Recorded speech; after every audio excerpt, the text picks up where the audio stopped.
Live for personal finance rant. Today we're covering the success. So, hey mates, how are you? No, how are you? Yeah, very good, very good.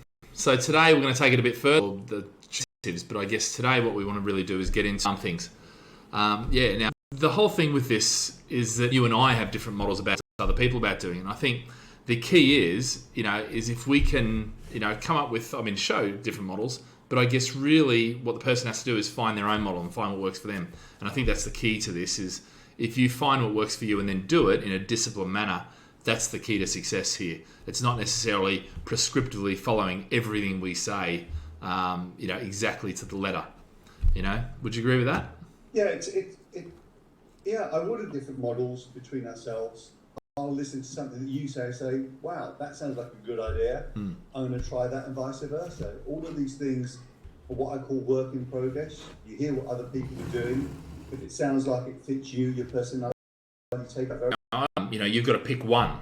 And I think that's the same here with personal finance is, there's 1,000 different ways that people do this, but actually you have to pick one and stick to it, because the mistake is, you go to 10 different people's seminars or 10 different people's books and you change it every time you think. Now, there is an element of picking the best, and the best of the bunch and best practice in that.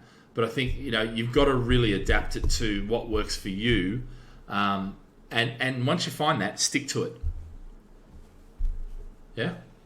Yeah, I've heard quite a few times, which I've used myself, is that people talk about multitasking, and whether you're multitasking with different property strategies, investment strategies, when you multitask, the amount of quality that you produce is dramatically reduced. So a lot of people think that women can multitask, and they might be able to, but in terms of the quality that's produced through multitasking, it's diminished quite dramatically. And I've got an exercise that I use, and it's hard to show on the video, but basically the essence is you get somebody to write the alphabet from A to Z, and then straight after they write the alphabet, they write underneath it 1 to 26, and you time them. So they write 1 to 20, A to Z, they write 1 to 26 under each letter, and you time it. You then ask them to do exactly the same exercise, but slightly different. And the difference is you get them to write 1, so A1, B2, C3, and when they actually do that, although they're doing exactly the same thing, because they're not doing it in a direct sequence, 1, they take longer. 2, the quality of the work gets reduced. And 3, you actually see they become more stupid during that process because everything is being diminished. So it's learning something well and doing it well and repeating that process. Yeah, 100%. And I think once you find what works and you do it over and over again, it's amazing how simple success is, how simple finance is, how simple property is, how simple whatever it is, once you get that formula, that framework, that model for success, and we'll talk about that because, it is these, it's one thing learning that model, but it's then creating the habit through discipline to actually do it over and over and over again. And actually, it's all good to read a book, but actually to put it into discipline is where I find in this personal finance realm, is where most people fall to bits. The actual process is very simple, but doing it over and over and over again, the number of times you have to do it to be successful, that's where everyone falls to bits. Yeah, there's a saying that says repetition is the mother of success. Yeah, 100%. The more you do something over and over, the better you become at it. It just becomes second nature. And that's why people that are very successful do the same simple things over and over again. It's the repetition. Yeah, 100%, 100%, but that doesn't mean that you pick a model and then stick with it forever and never change it. Because actually, I noticed you put on our thing today, CANI, and which is obviously continuous and never-ending improvement. And 100% agree with that. That you're continually trying to improve it and get better at it, but that doesn't mean you change the core of what you're doing necessarily. Yeah, I like to look at a lot of similarities in sport, and I get a lot of inspiration from sport because they're always constantly in never-ending improvement. There's always a different level. Yeah. If you look at the sportsmen that we know and love, like the Messis and the Ronaldos, what they did 10 years ago and what they do now, because they've been doing the same thing over and over again, getting better, creating. You're doing the same thing, but they're becoming even better at it. And that's the same with the business model, with your finance model. Yep. The more you do something, the more you repeat it, the better you become, and then you learn at the same time, because you engage with other people around you that also are at a high level, and they help you, they support you, they encourage you to go to levels that you wouldn't have done yourself. Yep. And I think the other thing too is with this is that very rarely with the Messis and Ronaldos and all those sort of guys, or the golfers, the Tiger Woods or any of these guys, they generally, when they have a system, they're very successful.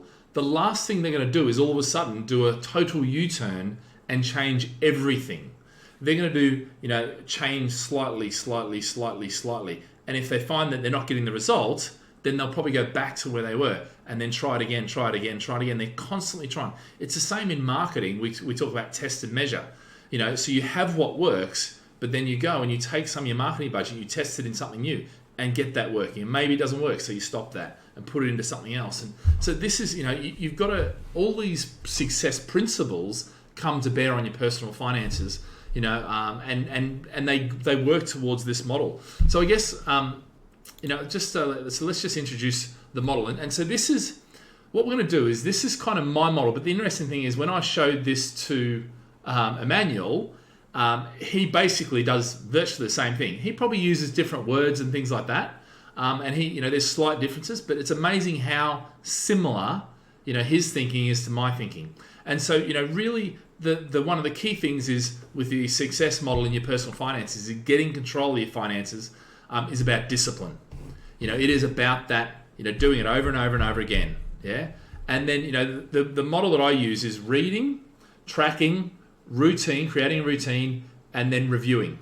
Okay, so that's the four things that we're going to look at for the rest of the time today, and just dive into it a bit of depth. And some of them are quite simple. So we'll start off with the reading. Look, at the end of the day, for me, if you're not reading, you're massively putting yourself at a disadvantage. And these are just some of the books that I talk about. And of course, there's a shameless plug for Immanuel's book and my book at the end there, which you can go to the 6 Steps of Financial Freedom. That one there is Immanuel's. The 3+1 plan is mine. If you go to our websites, which will be in the links, you can actually download them both free. Yeah, which they're great. Mine is much more property focused. Immanuel's is much more personal finance focused. Okay, but you've got things like Richest Man in Babylon.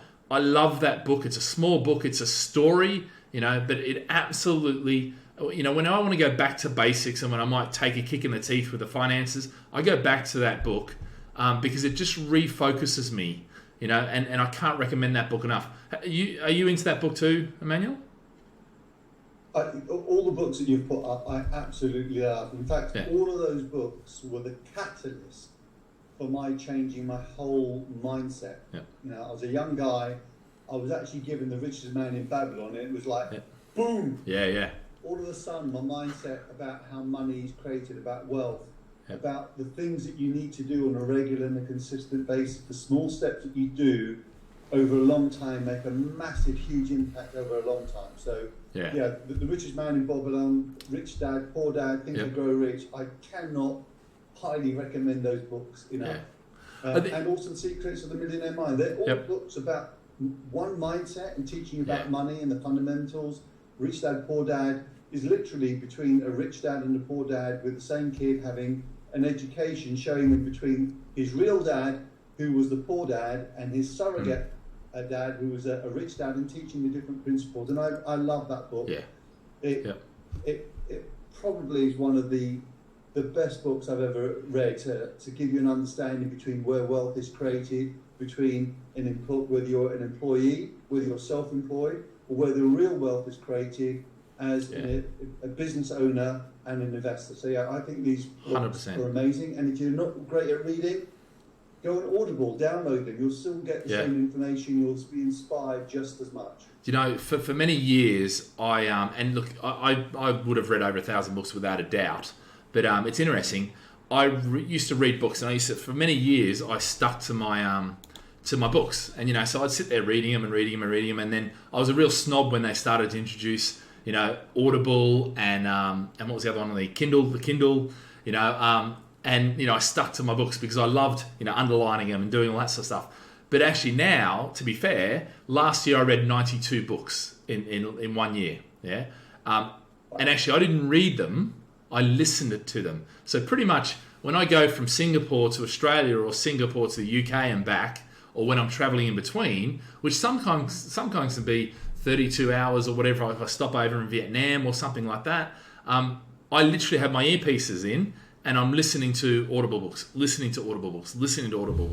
and I just pump through them. And, so you don't have to, there's no excuse now for having to, if you catch a train, or you go to work, I have these things which sit here, and, I used to have the ones that fit in your ear, but I lose them too often. So I've got these ones now, and, besides the battery going flat, they work really well. So you got to find what works for you. But if you aren't doing this, there's no excuse for not reading. Everyone can listen, and really, and I said this to one of my team. He was like, should I really do it? I'm trying to save money, and that $7.99, I think it was, pounds per month, is a lot of money. And I'm like, that is a ridiculous statement, because actually the books that you get, and that'll get you one book per month.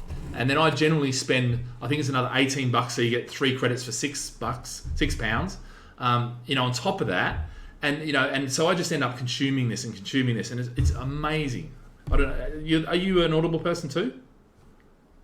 Yeah, so I'm more Audible now because I do a lot of travelling stuff. Yep. I don't have quite the same amount of time as I had previously. But right now, nobody has any excuse for not having time, because we all have time. We're all at home. Yeah.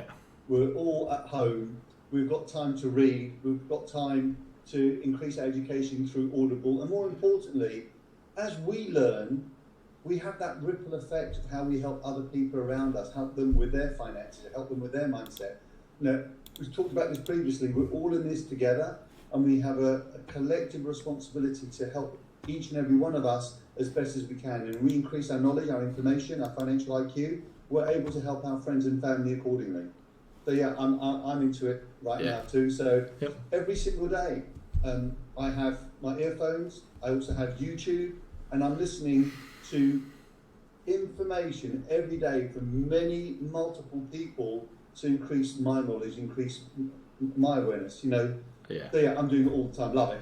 And the interesting thing is, the one thing that I can say 100% is every successful person I know, I don't know a single, really successful person who doesn't read in some form, and whether that be, on the phone, on the Kindle, in the Audible, on the book, whatever it is, that they're consuming content and feeding that good stuff in. And I think that it has to be a key. And so for me, that that's one of the key things. Yeah. So cool. Moving on. So the other side, and not because it's hard to track expenditure, which it is. It's because it is confrontation, horrible thinking, your bad education, your programming, all that sort of stuff, into squarely in front of you, and you've got to deal with that. And so one of the things that, it's interesting, I go after tracking for 30 days. So I'm like, well, actually, if you can track 30 days, everything without fail, then that for me gets you enough. Now, Immanuel does it for 90 days, don't you? And so what's your theory behind 90 days? Yeah, I do it for 90 days because things happen over the course of a quarter, and your spending habits change. So you might go on holiday, it might be a time where you're not working quite as much. So having a pattern over a 90-day period, sometimes even longer, gives you a proper analysis of your spending patterns. People often might, they might spend 10, 15, 20 pounds a day.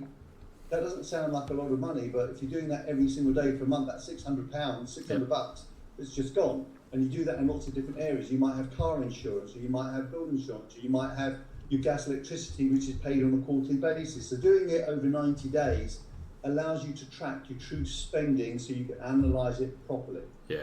So that's why I like to do 90 days as a minimum, because certain things come in and out, they're not always there. That gives you a better ability to track it.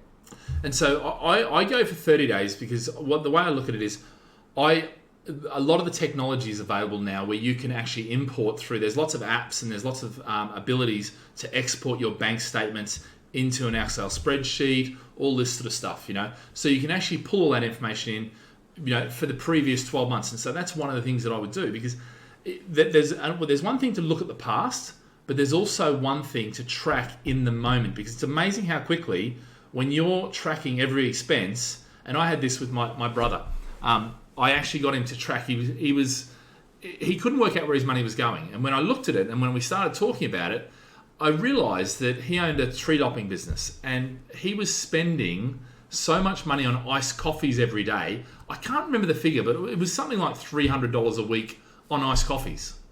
It was amazing, because he was up early at 4 a.m. or whatever and getting ready, and then he was out on site early by 6 a.m. and then he'd work through the day, and he would just in between every job, which might take an hour or two, he'd go get an iced coffee, call in at the local thing. And it was amazing. He had no conscious awareness of that. And when we brought it into right there, have a look, this is how much you spent, it was almost like, no, it can't be right. But then I showed him his truck. And basically, when you look at his truck, on the floor of his truck, it was literally, and sure, he cleaned it out every couple of days, but there was, a whole stack of iced coffee things. And it's little things like that. It's the Starbucks coffee. It's the unconscious purchases that you make that you realize, add all those up, cigarette smokes, all these sort of things that all of a sudden get shoved in your face, and you've got to deal with that. And emotionally, you've got to come to terms with those bad spending habits. And when you do, you come out the other side going, wow. And actually, that's when the discipline, and that's where we can, after 30 days, we can start really looking at what you're spending and how you're spending it. And one of the things I love about The Richest Man in Babylon, it talks about how you split your money up, which we'll do in another session, how we see and what I call the ratios of life, or, your finances. And we'll look at a number of models that you can use for that. But, it's amazing how it brings awareness to that. And, bank statements, credit cards, but even using, spreadsheets, apps, software. It's an amazing process to go through. And I think that is probably above all else where you get the most value from, because it really is a stark contrast. I love that story about your brother. Yeah, it is. That's the common theme when anybody says to me they can't make savings on their expenditure. Yep. When I go through the 90-day process, I haven't found one person as yet that I haven't been able to help and change their finance, their perspective. And the truth is, the first sign of change is awareness. Yep. If you're not really aware of what you're doing and what you're spending, you can't put in the steps to make the changes. So the first sign of change is awareness, and that's a really good way of doing it. And what you did was going through all the expenditure, things like the Starbucks, the daily sandwiches, the things that you don't think add up to very much, but over a month, they add up to a huge amount of money. Yeah, and then it's even things like you mentioned before, doing it over the 90 days, which I totally agree with. Looking at the expenditures that don't happen every month, but it's things like, if you don't budget for holidays and those expenses that might come up once every 3 months or 6 months, or in savings and investment, or money for savings and money for investment. You save for a holiday, you use money, and we'll talk more about that particular distinction, later on. But I think, it's really important. So we've got the reading, which gets you in the right frame of mind. You've got the tracking, which brings awareness, but also brings that discipline into it, because tracking, we're talking everything, and when you do that, because it really does step, which really is about routine, and creating a routine. And so I break mine. It's interesting because I put this in when we were doing this, and then I gave Emmanuel to have a look at it, and actually he didn't change any of this, because effectively he agrees with that exactly, so that there's nothing to change. But what we talk about is from 6 a.m. to 9 a.m., that's when you've got to get your daily discipline started. There's a great thing, and if you go onto YouTube, General McGovern, who used to run the Navy SEALs, he's got a video called Make Your Bed. Yeah, it's an address to the graduate in the military. A lot of the things he talks about in there are spot on. And I think waking up and getting the day started, in which case he says, having small success, which is making a bed, that discipline. And what I'm saying, the other side that I think, it's not just about the discipline of making your bed or that. It's actually putting good stuff in right at the start. So if you need to, read your goals. If you need to, get some fitness done. If you need to, whatever it is, get some good nutrition into you so you've got enough energy for the day. And I mean, that's amazing. What's your thoughts on the 6 to 9? Well, again, whether you're working or not, in this moment in time, I have a set routine every single morning. So if people see the things I do, I wake up between 6 and 7. I'll have a workout between 7 and 8:30, and that's my daily routine. Yep. I'm then ready for work at 9 o'clock. I have a set ritual every single day. I believe a healthy body and a healthy mind allows you to propel. And, going to work, 9 to 5, 9 to 6, that's basically what I do every day. If I'm at home, I'll still be doing the normal things I would normally be doing work-wise. Yeah. I'll be having meetings like we are now, video conferencing. I'll make the calls, I'll be doing the work because I'm still in work mode. Yeah. I want to carry on doing the things that I'm doing on a regular and consistent basis, having that routine, being disciplined. Yeah, and I can and then vouch. obviously after that, it's having time for myself and for the family in the evenings where you create a life. It's about balance. Life is all about balance. Yeah. It's about health, wealth, and family for me. It's interesting. I can vouch for Emmanuel's discipline because we've been, we've travelled the world together and we've been to various countries, and it's amazing. We'll be out drinking until the early hours of the morning, and then I'll get up at whatever time and I'll be like, "Where's Emmanuel?" And it's like he's at the gym, and it's like, bloody hell, I'm not that committed to the gym, but Emmanuel is, and all credit because those levels of discipline are what you see in successful people, and it is amazing like that. And I find for me personally is that I do my fitness in the morning because it sets me up for the whole day. Yeah, I prefer not to do it at night. I prefer to do it in the morning, and I feel like I've made my bed. But yeah, interesting. So for most people, 9 to 5 is their working hours. That's where they earn their income. Yeah, and I'm not a big subscriber to this. If you want to be an entrepreneur, if you want to go be successful, you should give up your job and jump and then try and find a parachute. There is an element of that, but for the most part, it's like in the 9 to 5, for most people, stick to your income. Yes, work hard at your job. Yes, get your job boss to give you a pay rise. Yes, try and proceed up the ladder and all that sort of stuff. But don't jump too early. Stick to your income and stick to that consistency. Because too many people I see jump and then it doesn't work out for them, and then they're back, on their ass again financially. Far better to keep that income and then use the 5 to 9 at night to do your entrepreneurial activities. Go out and do your networking and things like that. So that's for me. Now, eventually, yes, if you then get to the point where you can leave that and your income can be replaced, fine. I'm an entrepreneur. I haven't been employed for I don't know how many years. In fact, really ever. I've always had the attitude of an entrepreneur. But the reality is, I see too many people jump too early because they think that they're going to be this overnight success. I've still yet to meet too many overnight successes. Yeah, I've seen a few lucky people, but oftentimes those lucky people, a year, 2 years down the track, are the unfortunate people who, didn't work out for them in the end. Anything else on that side, Manny?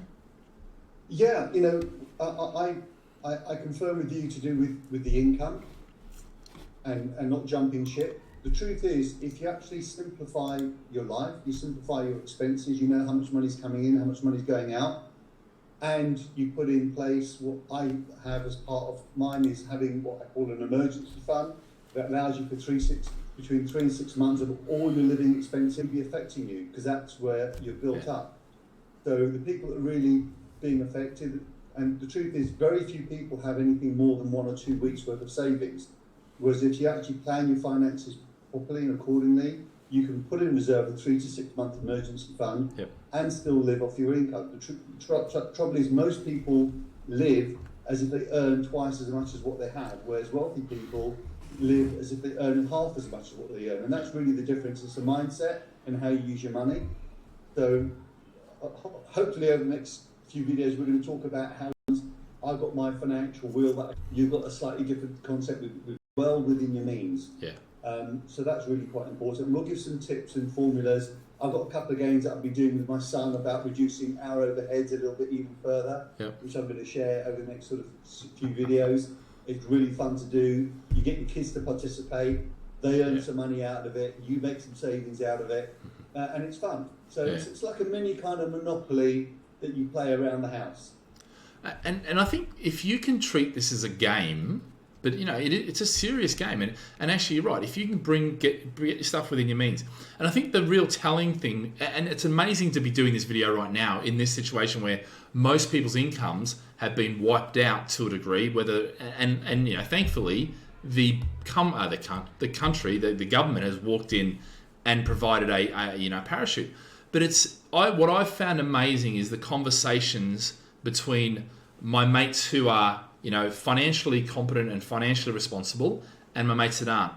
And the ones that aren't, generally the conversation is, how bad things are and how terrible it is and what am I going to do and that sort of stuff.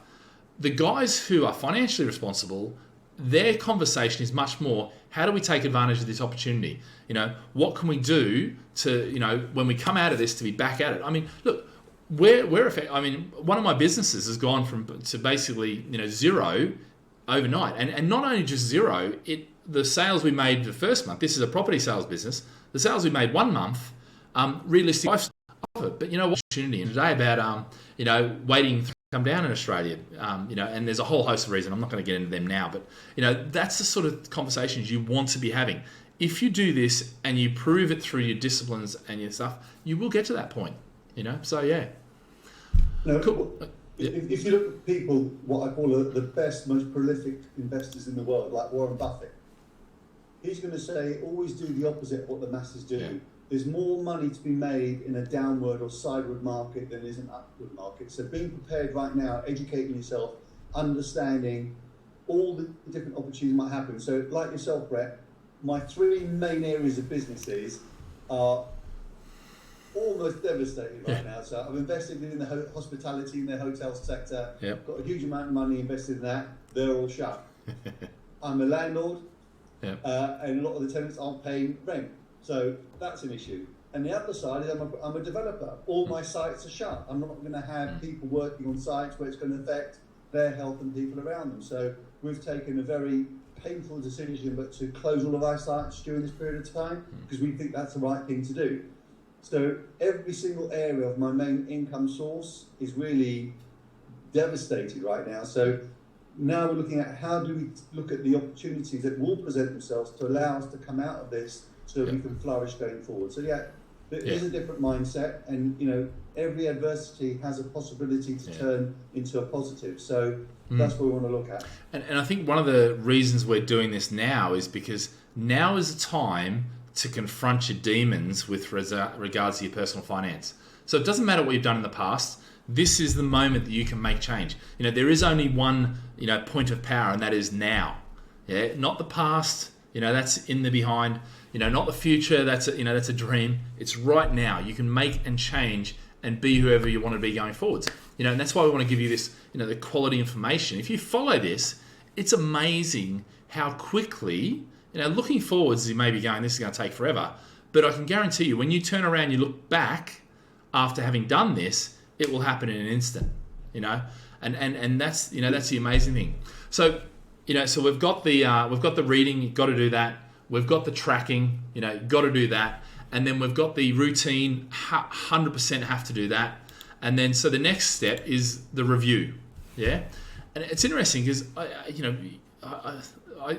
everyone says this, and this is not my comment or Emmanuel's comment, but the significance of the 5 people you hang around most, because that is who you will become, And the problem is, if you're hanging around people that perhaps you don't like or that aren't in the direction where you want to go, then perhaps you need to consider reassessing, your relationship to those people. And it doesn't mean you got to, bugger them off, but what you might want to do is trade up to, a better range of people, There's a couple of expressions. One is you become who you associate with, who you spend the most amount of time with, and who you ultimately become. But more importantly, 2 areas.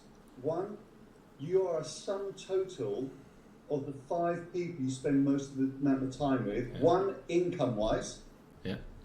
And there's been a lot of research done on the back of this, that your income is 20% plus or minus of the total sum of the 5 people you spend most of the amount of time with.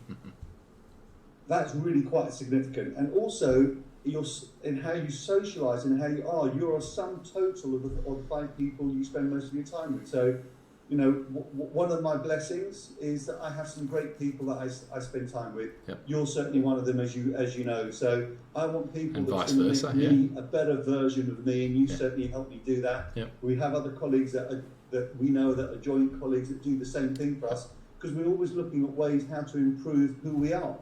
And I think one of the impressive things too about this whole thing is when you upgrade the people you hang around, you then get introduced to their friends who they hang around. And so you almost upgrade your entire social circle, your total community. And you know, one of the things I do every year, I have a boys' weekend in Singapore for the Grand Prix. And so I invite my mates from all around the world to come along. And it's great because, you know, Emmanuel gets to meet my mates from Australia, gets to meet my mates from Singapore, and you know, and then we all become a bigger community, and we all learn and we all push each other, you know, and it's great, you know, doing that, you know. So yeah. Yes. So can I give another analogy, because it's to do with sport again? And I said I love sport, but if you look at sports teams, sports players, when you get a player that's not as good as another player, they will raise their game, whether it be tennis, whether it be football, whether it be rugby. All of a sudden, you have somebody that's better than you, that they will inspire you to be a better version of yourself. And you know, you see it in sport over and over again, where the underdog actually raises the game and gets much better. And that's what happens when you have people around you that allow you to their game. And in sport, it comes to our own lives. We don't the same. Yep. And I know in the military, you know, they say you're only as fast as your slowest man. You know, in other words, your slowest man is going to drag you down. And so, you know, but obviously, if you're that slowest man, you're going to work your guts off. And that's what they teach you in the military is, you know, if you're the slowest man, you got to get fit and you got to, you know, keep up, you know, because you're letting the team down. And of course, they have lovely ways of disciplining that into you. But, you know, the reality is that's what it's about, is about growing together as a team and working as a unit. And that's why it's so important to have these communities of people that are like-minded and really challenging you to go to the next level. Yeah, and I love the word team, because there's an analogy for together, everyone achieves more. I just love it. It doesn't matter whether you be your personal life, your business life, any area. When you look as a team, everybody works together to become a better version of what they are collectively. So 100% going to communities that can help you, support you, and inspire you. So the ones that are negative, I leave.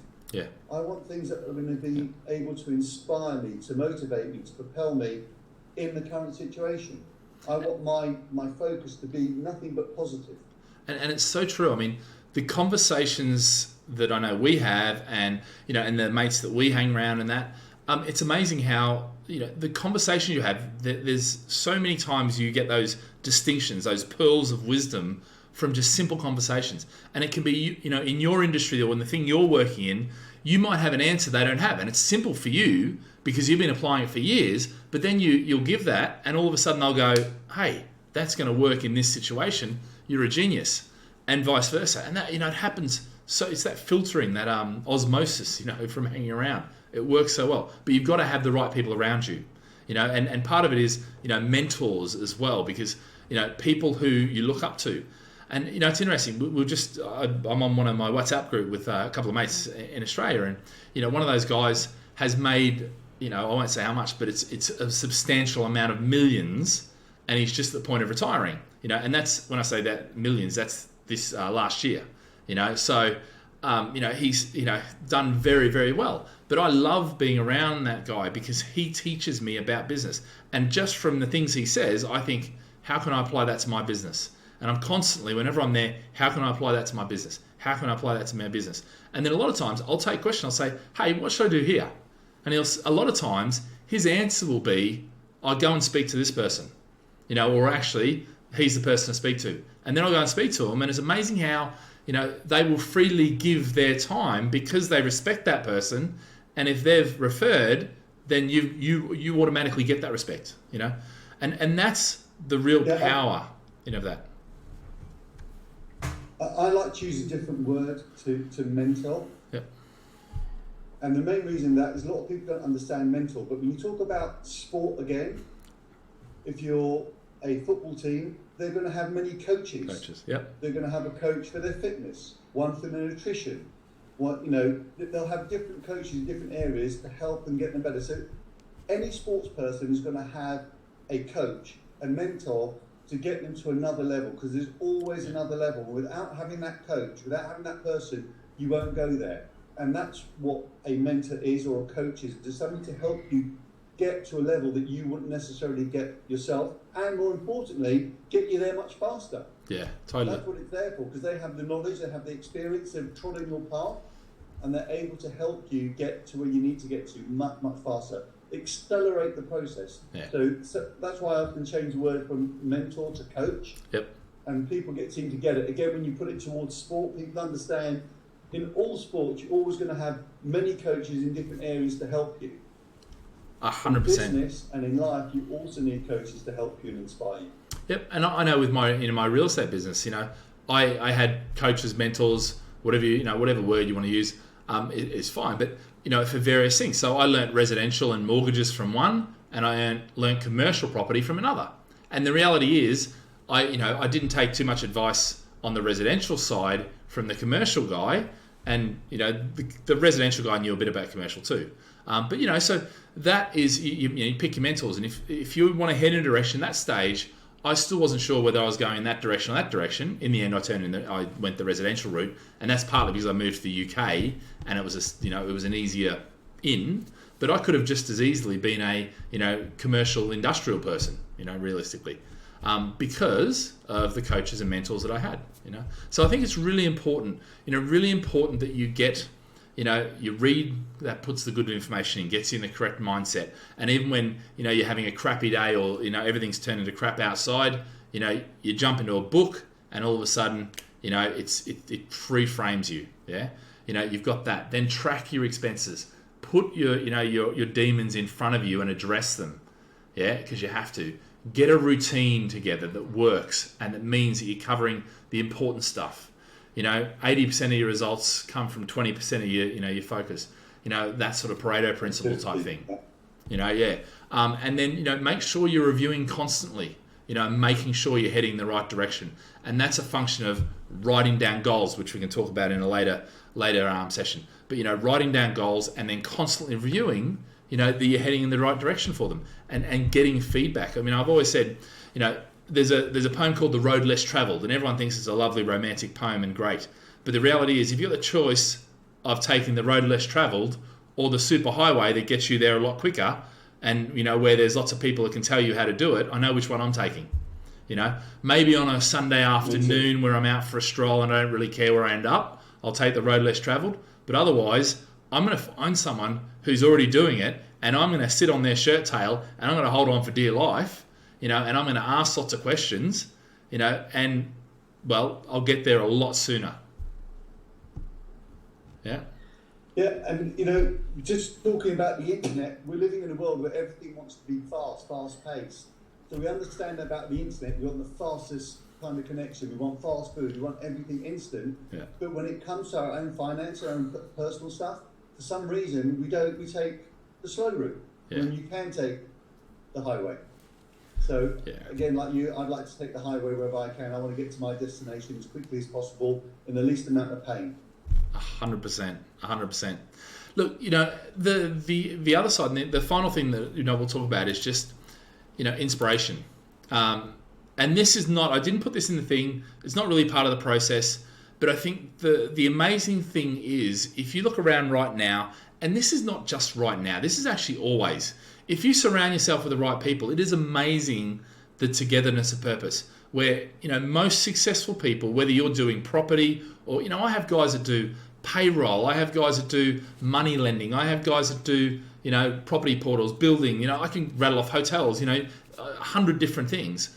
But it's amazing how we all have the same purpose for the most part. We may express it in different ways. We may make our income in different ways. We're all in different situations. Some may make more money. Some may have more assets, But actually, it doesn't matter. The fact is you can draw your inspiration from anyone. It's not a case of, it's not a lot of people think it's a very restricted commodity and only certain people are success and most people aren't. Actually, there is enough successful people out there. And one of the things you find with successful people is if you show them respect, and that respect you show them by actually going and doing what they say, they're happy to give you advice. They freely give advice. They love it. But the moment you start taking it and then not doing it, that's when they go, you know what, I can't hang around this person. I've got to cut them free, and that's what will happen.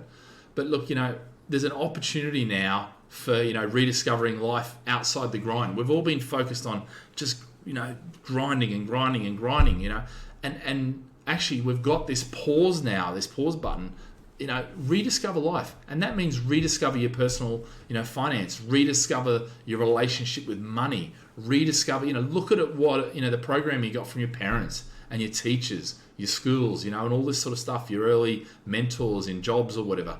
Because that's key, and get creative, get expressive about it. It's amazing how there's so much opportunity out there, and so many different ways to make money and get control of your finances. It's not a hard thing to do. You've talked about pause, and we've talked about pause. I just think this is not even a pause, maybe it's a reset button. Yep. Yeah. To definitely. allow us when your computer's not functioning properly, you press the reset button, it reboots itself. It's now giving us the opportunity to look at all areas of our lives in so many different ways. Yeah. Our relationship with our family, our relationships with our loved ones, with our children, our relationship with ourselves, which is just as important. Anything 100%. That you want to help and improve, you've got the ability right now to spend some time to focus on that. Anything that you focus on will expand. Anything that you put time and attention to will get better on. So, we're doing these things because we want to make a difference. We want to make a contribution. We want people's lives to be better because, in truth, small little steps on a daily basis over a period of time will make massive steps over a period of time. Yep. And it's these small steps, that continuous steps, that when you look back on your journey and say, wow, I've really come a long way. We have the ability now to really make a real difference and reassess our lives and what's important to us. Because it doesn't matter how much money you have right now, your health. Number one. Doesn't matter how much money you have, if you don't have your health, it doesn't make any difference. Yeah. We've got people getting the disease, COVID, coronavirus on a regular basis, people dying, people never see tomorrow. We have the ability to really reassess our lives and make everything in our lives and people around us better. So it's a real opportunity for us to take a big breath of fresh air and say, you know what do we need to do now to make some changes to make our lives and everybody else around us better? And that's why we're doing these things. We want people to be happy. Yeah, now's the time to make the changes, And what would be amazing is, we're all locked away in our houses, so why the hell wouldn't you make the change? And whether that's, if it's your health, and you need to lose weight, do your diet now and do your fitness now. You've got the opportunity to do it if you're not at work, or if it's your personal finances, change your finances now, because they've already been disrupted. So why not disrupt them further and actually replace them with the disciplines that really are going to help you? And then you come out of this in an amazing, situation. But yeah, there's a huge opportunity there. Don't let it waste. So cool. Well, I think that's all we've got for today. Have you got anything else? I think that's all we have today. The more creative we become, the more that we help, the more that we contribute, the richer our lives are going to become. So all I like to say, if people like the information, they want some more information regarding their finances, their health, their wealth, just post some comments. We can do some stuff around it. We're here to help. We're here to serve. We want to make the life different. You're in Singapore. I'm in the UK. We've got this time difference, but technology is just allowing us to come together all over the world simultaneously. So let's make the most of this opportunity that's been presented to us right now. Yeah, 100%. Yeah, all right, guys. Well, thank you for today. We'll see you again next Tuesday. And, stay safe. See you guys.